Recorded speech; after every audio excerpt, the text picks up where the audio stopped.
Hey guys, so today I'm gonna share some good tips with you which will help you speak English very fluently. See, जब भी कोई हम language बोलते हैं उसमें basic होता है grammar.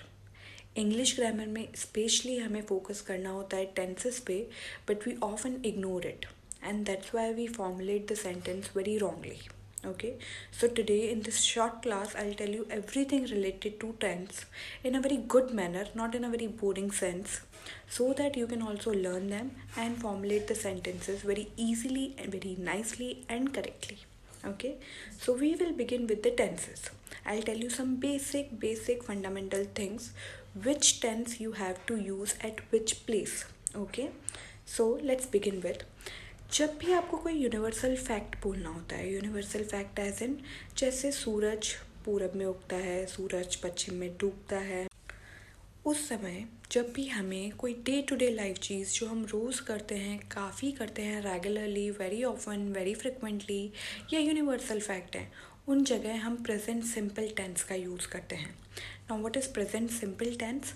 Present simple means subject, verb first form, object. Simple. For example, sun rises in east.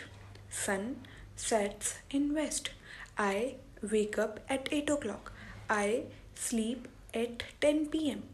So finally what we are doing, we are just using verb first form, because हम कुछ ऐसी चीज़ें बोल रहे हैं जो सिर्फ नॉर्मल हैं, जो रेगुलर हैं, जो यूनिवर्सल हैं. तो हम सिर्फ क्या लगा रहे हैं? सब्जेक्ट जो काम करता है, वर्ब जो काम है, और object. I like her. I hate her. I love her. I wake up early in the morning.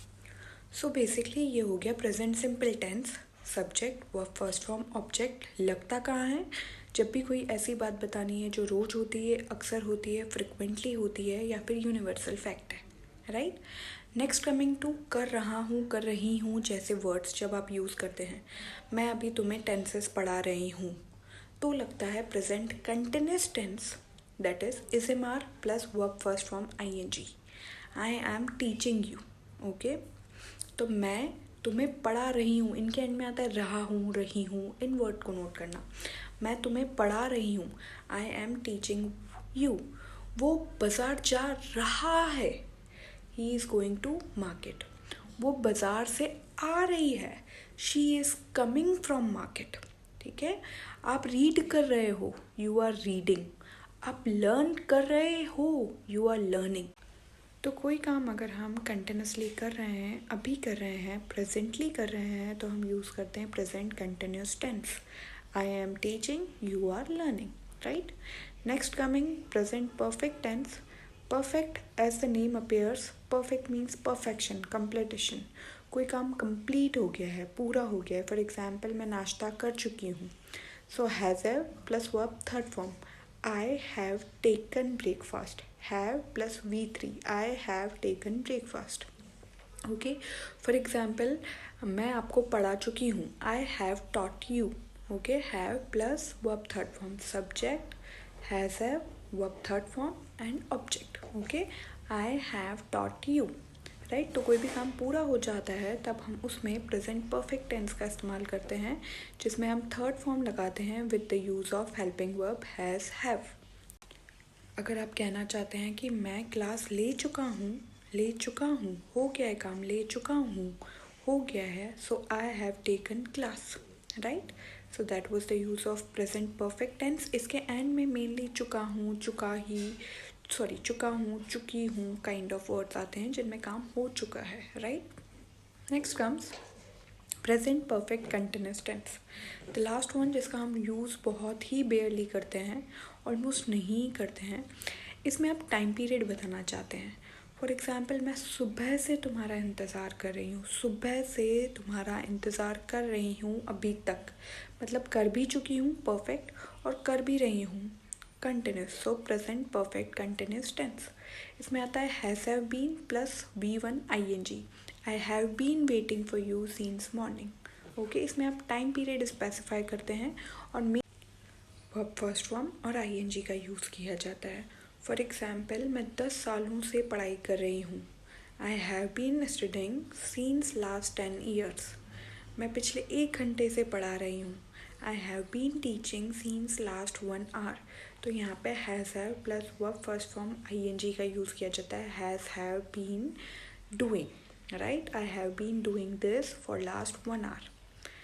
इसमें टाइम का इम्पोर्टेंस होता है. टाइम बताते हो कि इतने टाइम से ये काम चल रहा है, पिछले 10 घंटे से भी वो काम चल रहा था और अभी तक चल रहा है. So I have been doing that work since last 10 years. Normally लोग बोलते हैं I am doing this work since last 10 hours. No, I have been doing this work. Okay, लोग इसको is से रिप्लेस कर देते हैं. I am doing this work since last 10 hour. No, I have been doing this work since last 10 hours, क्योंकि इसमें time specify है, इसलिए have been.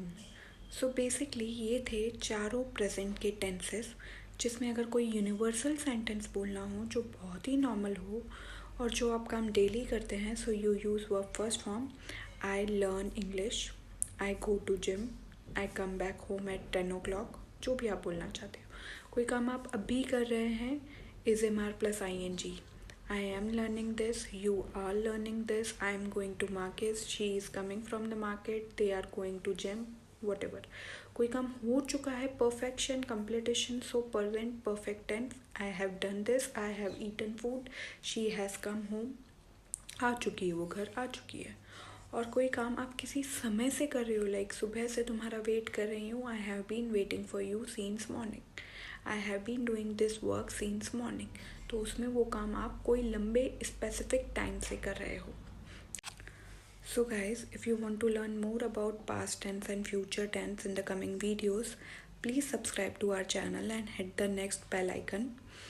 And if you want to learn more and if you want to be really fluent in English, you can also join our one-to-one online speaking course, in which I'll give you a platform where you can talk to someone for at least few minutes, maybe half an hour, maybe 25 minutes, maybe 1 hour, to someone who can speak to you in English and you can speak to that person in English.